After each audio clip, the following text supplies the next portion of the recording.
말씀 씨앗을 심어요. 사랑하는 친구들, 말씀 시간 시간이에요. 오늘 말씀은 요한복음 19장 말씀이에요. 다 함께 말씀 씨앗 심을게요. 요한복음 19장. 그래서 빌라도가 예수님을 데리고 가서 채찍질하게 했습니다. 군인들은 가시나무로 왕관을 만들어 예수님의 머리에 씌우고 자줏빛 옷을 입혔습니다. 그런 다음 그들은 여러 차례 예수님께 와서 유대인의 왕 만세라고 말하며 얼굴을 때렸습니다. 빌라도가 또다시 관저 밖으로 나와서 사람들에게 말했습니다. 자, 내가 예수를 당신들에게 데리고 나오겠소. 내가 그를 고소할 아무런 죄도 발견하지 못한 것을 당신들은 알게 될 것이요. 예수님께서 가시관을 쓰고 자줏빛 옷을 입고 나오시자 빌라도가 유대인들에게 말하였습니다. 보시오, 이 사람이요. 대제사장들과 성전 경비병들이 예수님을 보고 목소리를 높여 외쳤습니다. 십자가에 못 박으시오. 십자가에 못 박으시오. 빌라도가 그들을 향해 이렇게 말했습니다. 당신들이 이 사람을 데리고 가서 십자가에 못 박으시오. 나는 그에게서 아무 죄도 찾지 못했소. 유대인들은 우리의 법대로 하면 그는 당연히 죽어야 합니다. 자기를 하나님의 아들이라고 주장하니 말입니다. 라고 우겼습니다. 빌라도는 이 말을 듣자 더욱 두려워하였습니다. 그래서 그는 다시 관저로 들어가 예수님께 당신은 어디서 왔소라고 물었습니다. 그러나 예수님께서는 그에게 대답하지 않으셨습니다. 빌라도가 예수님께 말했습니다. 나에게 대답을 하지 않을 작정이요. 나에게는 당신을 놓아줄 권한도 있고 십자가에 못 박을 권한도 있다는 것을 알지 못하오. 예수님께서 대답하셨습니다. 그 권세가 위에서 주어진 것이 아니라면 내게는 나를 해할 어떤 권한도 없다. 그러므로 나를 너에게 넘겨준 그 사람의 죄는 더 크다. 그때부터 빌라도는 예수님을 놓아주려고 애를 썼습니다. 그러나 유대인들은 소리를 지르며 만일 당신이 이 사람을 풀어주면 당신은 가이사의 지지자가 아닙니다. 자신을 왕이라고 하는 사람은 가이사를 반역하는 자입니다. 라고 외쳤습니다. 빌라도는 이 말을 듣자 예수님을 데리고 나와 돌로 포장된 바다 아람어로 가바다에 마련된 재판석에 앉았습니다. 때는 유월절 주간의 예비일이었고 낮 12시쯤이었습니다. 빌라도가 유대인들에게 말했습니다. 보시오, 당신들의 왕이요.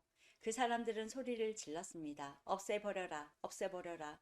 그를 십자가에 못 박아라. 빌라도가 그들에게 물었습니다. 당신들의 왕을 나더러 십자가에 못 박으란 말이요?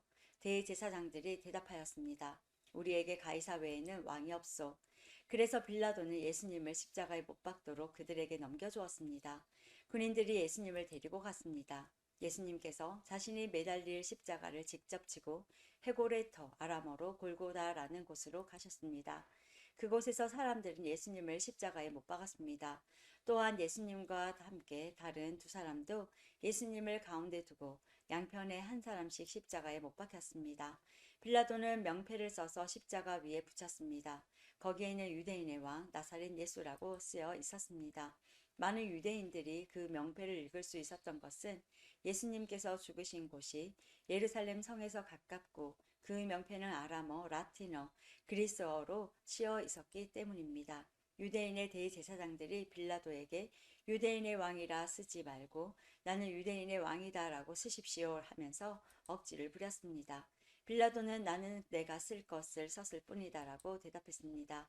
군인들은 예수님을 십자가에 못 박은 뒤에 그의 옷을 네 조각으로 나누었습니다. 그리고는 저마다 한 조각씩 나누어 가졌습니다. 그들은 속옷도 가져갔는데 그 옷은 위로부터 아래까지 완전히 통으로 짠 것이었습니다. 그래서 군인들은 이것은 찢지 말고 제비를 뽑아 누가 가질지 정하자 라고 말하였습니다. 이런 일이 일어난 것은 그렇게 되리라고 말한 성경 말씀을 이루기 위해서였습니다. 그들이 자기들끼리 내 옷을 나누고 내 옷을 가지려고 제비를 뽑나이다. 예수님의 십자가 곁에는 예수님의 어머니와 예수님의 이모와 글로바의 아내 마리아와 막달라 마리아가 서 있었습니다. 예수님께서 그의 어머니와 그 곁에 사랑하는 제자가 서 있는 것을 보시고 어머니를 향해 말씀하셨습니다. 여자여 보십시오. 어머님의 아들입니다. 그리고 제자에게는 보아라 내 어머니시다 라고 말씀하셨습니다. 그때부터 이 제자는 예수님의 어머니를 자기 집에 모셨습니다. 이후에 예수님께서는 이미 모든 것이 이루어진 줄 아시고 성경이 성취되도록 하기 위하여 내가 목마르다라고 말씀하셨습니다. 그곳에 신포도주가 담긴 항아리가 있었습니다. 군인들이 해면을 신포도주에 흠뻑 적셔서 우슬초 막대기에 매달아 예수님의 입으로 가져갔습니다. 예수님께서는 신 포도주를 맛보신 다음 다 이루었다라고 말씀하셨습니다.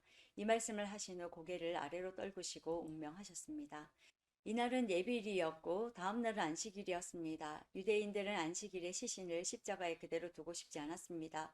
그래서 빌라도에게 시신의 다리를 부러뜨리고 그 시신을 십자가에서 내려달라고 부탁했습니다. 군인들이 가서 예수님과 함께 못 박힌 첫 번째 사람의 다리와 또 다른 사람의 다리를 부러뜨렸습니다. 그러나 군인들이 예수님께 갔을 때에 그들은 예수님께서 이미 돌아가신 것을 알고는 그분의 다리를 부러뜨리지 않고 창으로 예수님의 옆구리를 찔렀습니다. 바로 피와 물이 쏟아져 나왔습니다. 이것을 본 사람이 증언한 것이니 그의 증언은 참됩니다. 그는 자기가 진리를 말하고 있다는 것을 알았습니다. 그가 이렇게 말한 것은 여러분들도 믿게 하려는 것입니다. 이런 일이 일어난 것은 그의 뼈가 하나도 부러지지 않을 것이다 라고 쓰여진 성경 말씀을 이루기 위해서입니다. 또 다른 성경에는 그들은 자기들이 찌른 사람을 볼 것이다 라는 말씀이 있습니다. 이 일이 일어난 후 아리마대 사람 요셉이 빌라도에게 예수님의 시신을 가져가겠다고 요청하였습니다. 요셉은 예수님의 제자였지만 유대인들이 두려워 그 사실을 감춰왔습니다. 빌라도가 허락하자 요셉이 와서 예수님의 시신을 가져갔습니다. 니고데모도 요셉과 함께 왔습니다. 니고데모는 일찍이 밤에 예수님을 찾아왔던 사람이었습니다. 그는 모략과 알로에를 섞어 만든 향료를 약 33kg 정도 가져왔습니다. 이 두 사람은 유대인들의 장례 풍습에 따라 예수님의 시신을 가져다가 향료와 함께 고운배로 쌌습니다. 예수님께서 십자가에 못 박히신 곳에는 동산이 있었습니다. 그 동산에는 아직까지 한 사람도 그 안에 안치한 적이 없는 새 무덤이 있었습니다. 무덤도 가까이 있고 유대인들의 예비일이기도 해서 요셉과 니고데모는 예수님의 시신을 그 무덤에 넣어 두었습니다. 오늘도 말씀 씨앗 모두 잘 심었어요. 우리 내일 또 만나요.